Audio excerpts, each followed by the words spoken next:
अस्सलाम वालेकुम रहमतुल्लाहि व बरकातुहू। दोस्तों, मैं आपके सामने आज जनरल इंग्लिश की तैयारी कैसे करें एग्ज़ाम के लिए उस टॉपिक पे इस वीडियो में बात करूंगा। क्योंकि प्राइवेट स्टूडेंट जो कि मदरसा बैकग्राउंड से, उर्दू बैकग्राउंड से या हिंदी बैकग्राउंड से आते हैं, उनको इस पेपर का एग्ज़ाम देने में काफ़ी परेशानी होती है। तो इसलिए आज ये वीडियो मैं आपके सामने लाने की कोशिश कर रहा हूँ ताकि आपको एग्ज़ाम की तैयारी करने में आसानी हो और आपको एग्ज़ाम में कामयाबी मिले। चंद बातें आपको हमेशा याद रखनी चाहिए जब आप ख़ास तौर से इंग्लिश की तैयारी कर रहे हैं। तो एक तो आप, क्योंकि जैसे अगर मैं उर्दू बैकग्राउंड के स्टूडेंट की बात करूं तो वो इंग्लिश को लेकर के बहुत ज़्यादा डरे हुए होते हैं। तो ऐसी डरने की कोई बात नहीं। आपकी जो स्ट्रेंथ है वो ग्रामर आपकी अच्छी ही होती है। बाकी लिखने में कमज़ोर होते हैं तो उसके लिए कोशिश ये करना है कि लिखने की प्रैक्टिस करें। और बहुत ज़्यादा ग्रामर जब हम लिखते हैं तो आप ग्रामर पे ज़्यादा फोकस करते हैं, सही हो रहा है गलत हो रहा है उतना कोई चेक करने नहीं जाता है एग्ज़ाम में। आपको सिर्फ ये है कि लिख करके आना होता है, कट पीट करके। कॉपी आपकी साफ़ होनी चाहिए, ज़्यादा कटा हुआ हो ना हो, तो उससे पकड़े जाते हैं आपकी। आप लग रहा है कि स्पेलिंग में मिस्टेक कर रहे हैं या गलत लिख रहे हैं, कॉन्फिडेंस नहीं है, इस तरह की बातें आती हैं। तो बस आप लिखिए और अभी से उसको मशक कीजिए, उसकी एक्सरसाइज कीजिए, तो आप आसानी से लिख ले जाएंगे। ये क्वेश्चन पेपर है आपके सामने। इसमें जो सबसे पहले, जैसे कि क्वेश्चन में कभी लॉन्ग आंसर क्वेश्चन आते हैं, कभी शॉर्ट आंसर क्वेश्चन आते हैं, कभी दोनों आते हैं। तो अगर 8 चैप्टर होते हैं इसमें, 8 चैप्टर जो है इंग्लिश सिलेबस में है, 8 में से आप 6 कर लेंगे तो इंशाल्लाह 6 में से 5 करना, 8 में से 5 करना होता है। 6 में से कोई आगे पीछे आप भूल भी रहे हैं एक, तो कर ले जाएंगे। सबसे पहली चीज़ ये है कि आपके पास जब कम टाइम होता है तो आपको पहले चीज़ों को शॉर्ट आउट करना होता है, यानी चीज़ों को इख्तिसार कि क्या पढ़ना है क्या नहीं पढ़ना है। आप सारी चीज़ें पढ़ने जाएंगे तो आपके पास टाइम भी कम होता है, और सब पढ़ेंगे तो कुछ भी याद नहीं रहेगा और आपका दिमाग जो है भरा हुआ होगा, दिमाग कन्फ्यूज़ होगा कि क्या पढ़ा क्या नहीं पढ़ा, कुछ भी आप क्लियरिटी के साथ लिख नहीं पाएंगे, कन्फ्यूज़ होंगे। तो आप पहले चीज़ों को मुख्तसर करें कि ये पढ़ना है ये नहीं पढ़ना है। जो जितना टाइम मिलता है उसमें जो भी पहले आपका मजबूत पार्ट है, मान लिया कि ये जनरल इंग्लिश में ग्रामर के कुछ क्वेश्चन होते हैं, कुछ आंसर क्वेश्चन के होते हैं।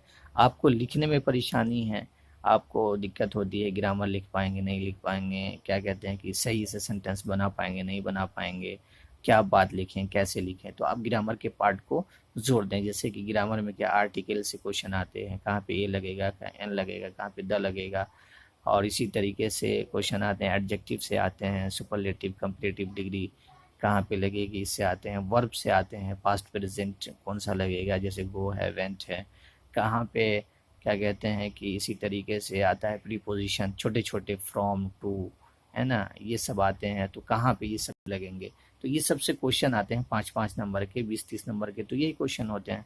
तो ये पार्ट अगर आपका मजबूत है तो आप उस पर क्या करें, आप उस पे वर्क करें, उसको पढ़कर और दिमाग में रखें और उसको पहले सॉल्व कर लें ताकि आपका 20-30 नंबर आपका कंफर्म हो जाए। फिर उसके बाद आपके पास जो टाइम बचता है उसके लिए आप ये करें कि गाइड बुक मिलती है, आगे गाइड बुक की मैं तस्वीर इसमें दिखाऊंगा।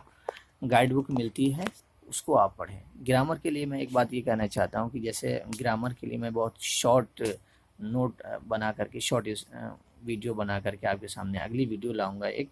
इसमें जैसे आर्टिकल है, एडवर्ब है, एडजेक्टिव है, प्रीपोजिशन है, जो इस किताब से हैं, जो आपके सिलेबस में है, उस टॉपिक पे बहुत ही इख्तिसार के साथ आपके सामने पेश करूँगा ताकि आपको आसानी से समझ आ जाए और पर आसानी से लिख ले जाएँ। तो आप बताइए कि आपको ज़रूरत है कि नहीं, या आप कर ले जाएंगे। ज़रूरत है तो ज़रूर मुझे कमेंट करके बताएं। तो ये ग्रामर का हो गया है। मैं बात कर रहा था शॉर्ट आंसर क्वेश्चन कैसे लिखना है उस पर। तो शॉर्ट आंसर क्वेश्चन के लिए आप जो गाइड बुक मिलती है जामिया मकतबा से, आप गाइड बुक ले सकते हैं। सैयद ज़फ़रुल इस्लाम, ये है guide book, study material for general English first second year दोनों का इसमें है। तो इसमें आपको जो है उर्दू में, हिंदी में, इंग्लिश में, तीनों में समरी मिल जाएगा। पहले आप अपने दिमाग में समरी रखें, उसके बाद आप जो है सवाल, जो क्वेश्चन पेपर आपके पास होते हैं क्वेश्चन पेपर होते हैं उसके हिसाब से अगर पास्ट में क्वेश्चन है तो पास्ट में जवाब देने की कोशिश करें, प्रेजेंट में है तो प्रेजेंट। उसमें सिर्फ इतना आपको याद रखना है कि अगर पास्ट में क्वेश्चन है तो पास्ट फॉर्म यूज़ कीजिए। जैसे गो है वेंट, कि वो लड़का चला गया, ही वेंट टू स्कूल, वो लड़का स्कूल चला गया। तो सारे पास्ट फॉर्म यूज़ करें। अगर प्रेजेंट में है क्वेश्चन तो प्रेजेंट में यूज़ करें। बस इस तरीके से आप कोशिश करें तो आपकी स्पीड भी आएगी। और स्पेलिंग पे ध्यान दें, ज़्यादा उसमें कट पेस्ट मत करें। ये खुलासा है उर्दू में, हिंदी में और इंग्लिश में। तो ये आप खुलासा दिमाग में रखिए। उसके बाद लिखने की प्रैक्टिस करें तो ज़रूर लिख ले जाएंगे आप आसानी से। छोटे छोटे क्वेश्चन भी आते हैं और बड़े वाले कभी आते हैं कभी छोटे, तो आप छोटे से प्रैक्टिस करें उसको। और जब प्रैक्टिस करेंगे तो आप आसानी से लिख ले जाएंगे। बहुत बड़ी चीज़ नहीं होती है, आसानी से लिख ले जाएंगे। ये हिंदी में है, सारांश है। ये देखिए, अगर हिंदी आपको आसान लगता है तो हिंदी में आप लिख कर उसको दिमाग में रखें और फिर उसी को इंग्लिश में अपनी ज़बान में लिखने की कोशिश करें। देखिए क्वेश्चन किस में आ रहा है। पास्ट टेंस में क्वेश्चन आ गया, जैसे कि अगर मैं एक बात करूं कि इसमें एक between the mosque and the temple है, तो उसमें चेयरमैन है जो पारसी लेडी है, वो उसका नाम क्या था। What what was the name of the lady Parsi, है ना। पारसी लेडी का नाम क्या था, तो आप क्या कहेंगे, the name of lady Parsi was this, है ना, वॉज लगाएंगे। तो पास्ट में है तो पास्ट में आपको जवाब देना है, प्रेजेंट में है तो प्रेजेंट में। तो इस तरह करके आप जब प्रैक्टिस करेंगे तो अगर नहीं भी हो रहा है तो आपको इतना ज़्यादा टेंशन लेने की ज़रूरत नहीं है। जो भी लिखा रहा है लिखते जाइए, लिखते जाइए। आपका हाथ चलना चाहिए। बहुत ज़्यादा ग्रामर पे भी फोकस करना नहीं है कि कॉपी में वहाँ पे आप लिख कर क्या है, ये इम्पोर्टेंट है। क्या लिखा है, बहुत ज़्यादा कोई लिख पढ़ने नहीं जाता है उसको। तो आप लिखिए, जो भी लिखा रहा है लिखते जाइए। कटपीट नहीं करना है, स्पेलिंग काट पीट नहीं करना है। आप लिख देंगे और लिख करके प्रैक्टिस करेंगे तो स्पेलिंग में मिस्टेक नहीं होगी, स्पीड भी आ जाएगी। ये चंद सिलेबस आपके सामने यहाँ से गुजरा है। तो सिलेबस में वही चीज़ है, 8 चैप्टर हैं और उसके बाद कुछ लॉन्ग आंसर क्वेश्चन, कुछ शॉर्ट, कुछ आर्टिकल से, कुछ प्रीपोजिशन से, कुछ एडजेक्टिव से क्वेश्चन आते हैं जो आपको उसका एवोल्यूशन यहाँ पे दिया हुआ है। तो वो आप क्वेश्चन से आपको सही से समझ आ जाएगा। सिलेबस तो आपके सामने होता है। सिलेबस अगर आप देख लें उसके बाद क्वेश्चन पेपर देखें, उससे मेन तैयारी करने की कोशिश करें। और फिर एक गाइड बुक ले लें और गाइड बुक में जो जो आपको आसान लगता है उसको आप नोट की शक्ल में तैयार करके और उसको उस पर वर्क करें, उसको बार बार लिखें और उसके बाद उसको जहन में एक खाका बना लें, एक तस्वीर बना लें और उसको फिर आप आसानी से लिख ले जाएंगे एग्ज़ाम में। पूरी उम्मीद है मुझे कि आप आसानी से लिख ले जाएंगे।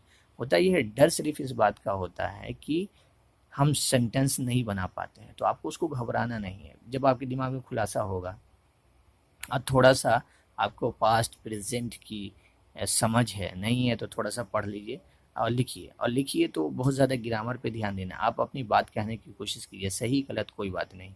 जैसे तैसे आप पहले एक बार इंग्लिश वाला जो खुलासा है वो भी पढ़ लीजिए, हिंदी और उसके बाद जो है उर्दू या हिंदी जो आसान लगती है उसको पढ़ लीजिए। फिर अपने लैंग्वेज में लिख करके देखिए, इंग्लिश वाला जो वर्जन है उससे मिलाइए कि इसमें किस तरह लिखा है और मेरा क्या है। तो उससे जब खुद आप अपनी ज़बान में, तो आपके दिमाग खुलेगा और आपको कॉन्फिडेंस आएगा, एतमाद आएगा। आप रटेंगे तो रटने में आपका दिमाग उतना नहीं खुल पाएगा और आपको अपनी ज़बान जो है यूज़ करना नहीं आएगा। तो ज़्यादा अगर जैसे कम रटने वाली चीज़ होती है तो आप तो रट सकते हैं, लेकिन ज़्यादा लिखना होता है तो वहाँ रट करके आप कम टाइम होता है, कन्फ्यूज़ हो जाते हैं। तो इसलिए अपनी ज़बान इस्तेमाल करें हमेशा। जो भी है जैसे भी लिखा रहा है बस लिख करके आइए, साफ लिख करके आइए। स्पेलिंग में ज़्यादा कटपीट नहीं करना है। यहीं से प्रैक्टिस करेंगे लिखने की तो स्पीड भी आ जाएगी और आपको जो है लिखने में परेशानी नहीं होगी।